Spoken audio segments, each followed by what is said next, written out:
Retornamos aqui então ao canal Coroa do Rei com a segunda parte do assunto da noite, e presente aqui o pastor Genivaldo Ribas, que estamos explanando aqui o tema seitas cristãs. Essa segunda parte nós vamos abordar, pastor, as consequências que uma seita causa nas pessoas, né? Às vezes a pessoa ela está num determinado segmento religioso, institucional, e há uma forma de verificar que essas pessoas elas vão ter determinadas condutas que nós vamos ver agora. Quais seriam então as consequências, né, que uma seita causa na vida de uma pessoa? O que seria isso? Quais consequências que ela tem? Bom, pastor, a primeira consequência que nós podemos nomear aqui é o isolamento social. Isso acontece por uma doutrinação e algo assim muito mental que quase não se percebe. Primeiro pelo ativismo, o excesso de atividades, é o fazer sem ter tempo para a família, sem ter tempo para uma atividade secular, uma atividade, talvez um passeio ou coisa desse tipo. A pessoa sempre está ocupada, ela é sempre carregada de ocupações, ao ponto dela não ter tempo para os seus, ou para uma vida social, para uma academia, e tudo isso é feito por uma doutrinação de proibições. Então esse ativismo extremo, ele sim vai trazendo a pessoa a um isolamento social. O que é esse isolamento social, pastor? A pessoa ela fica privada, parece, de ter uma vida social, ela vive em função daquele ambiente onde ela se encontra. Como é que funciona isso? Sim, pastor, ela sempre fica condicionada às atividades da sua organização e ela trabalha para a organização. Mas na cabeça dela, ela acha que isso é para a organização ou é para Deus? Na cabeça dela, ela entende que isso é para Deus. Mas quando ela entende que isso é para Deus, ela não vê essa sobrecarga de atividades que fere alguns princípios das Escrituras. Por exemplo, Timóteo, ele vai abordar, Paulo vai abordar Timóteo, dizendo para Timóteo que aquele que não cuida dos seus, ele pecou e ele é pior do que o infiel. Então, esse cuidado com a família, esse cuidado com a própria vida, consigo mesmo, com a própria saúde, talvez, ele é sabotado, ele é sufocado pelas atividades que ele acha que está fazendo para o Senhor, mas na verdade ele está privilegiando a própria organização. E quem está ganhando com isso é a organização, é a instituição, que começa a crescer e vai crescendo e vai crescendo, porém você não vai perceber esse crescimento espiritual na vida do servidor, daquela pessoa em si.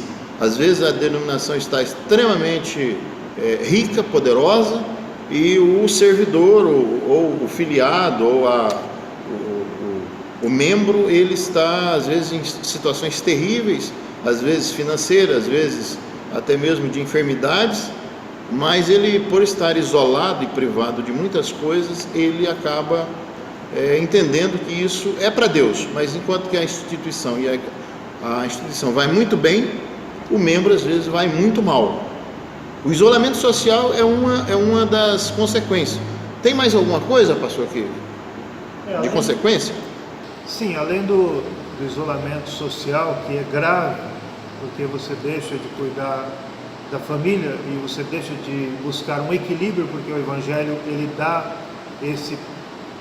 essa conduta de equilíbrio, porque quando você beneficia, como o pastor mesmo disse, a denominação vai muito bem, e às vezes a esposa, os filhos sentem-se abandonados, e o membro, na ânsia de fazer a vontade de Deus, ele acaba deixando a família de lado, deixando a família, às vezes até em situações de necessidade, e necessidade sentimental, necessidade emotiva, necessidade da presença até mesmo do membro ali. Além disso, existe também algo que o senhor falou no outro vídeo, que é a conversão denominacional. Você pode ver nos vídeos do pastor anterior, ele abordou isso. Uma das consequências é essa, uma conversão denominacional. A conversão denominacional, acho que o pastor já abordou ali, mas rapidamente, só lembrando alguns pontos, que um deles é, você converte, sim, você se converte à denominação, ao hall, ao ambiente, um ambiente às vezes geralmente é agradável, você é bem recebido, então você se converte àquele hall, àquele modo de vida, você sempre está ligado àquilo ali, àquele ambiente, e isso não é conversão. A conversão bíblica, ela não consiste em uma conversão de ambiente, nem uma conversão ao local, mas uma conversão genuinamente ao Senhor, estritamente ao Senhor. Também nessa conversão denominacional acontece muito um controle mental ao ponto do membro se converter e ser submisso ao líder. A Bíblia pode estar dizendo uma coisa, as Escrituras podem estar dizendo uma coisa, mas se o líder ele disser algo que vai contra as Escrituras, a opção que a mente faz, que o membro faz, é de obedecer ao líder mais do que as próprias Escrituras. Então essa é a conversão ao líder, à liderança. Geralmente existem casos, pastor, em mais extremos, onde as pessoas até adquirem um trauma psicológico, uma doença até mesmo, que é a síndrome de Estocolmo, que aquelas pessoas elas se convertem àquele ditador, àquele tirano que as escraviza, que a maltrata, a pessoa acaba se apaixonando por aquele comando. E existe isso em algumas seitas, não é todas, isso é em casos extremos, mas é possível acontecer. Correto. É interessante a síndrome de Estocolmo, porque é um caso real, onde a vítima ela se apaixona pelo seu algoz e ela acaba estabelecendo uma relação de amor por aquele que lhe feriu, que lhe machucou. Então existe também essa problemática que uma seita cristã ela pode causar numa pessoa, esse entendimento de que ele está me fazendo mal, mas eu vou persistir porque eu gosto. Isso é um problema psicológico já tratado e com obras escritas. Inclusive você tem acesso à informação, procure saber um pouco mais sobre a síndrome de Estocolmo, e a internet está aí, se informe, com certeza você vai ter todo o esclarecimento possível. Pastor, ainda existe mais algum ponto sobre as consequências que uma seita causa na vida das pessoas? Lembrando que a gente tem muito pouco tempo aqui no canal. Pastor, o senhor me fez lembrar de Jim Jones, com a sua seita, Meninos de Deus também, foi uma seita que houve aqui no século XX. Jim Jones, por exemplo, as pessoas elas se apaixonaram de tal forma aquele comandante, aquele líder, que isso levou a 918 mortes. Eles estavam todos submissos a esse líder, essa seita, ao ponto de o líder deu um comando e eles, por meio de um suco, né, que é o termo que nos jornais foi escrito, as pessoas foram envenenadas e vieram a falecer. Então, devido ao comando, ao tal comando que ele exercia sobre essas pessoas ficaram tão submissas a esse líder, que elas fizeram realmente o que ele pediu para que elas fizessem, tomassem o veneno, onde veio então o óbito de 918 pessoas.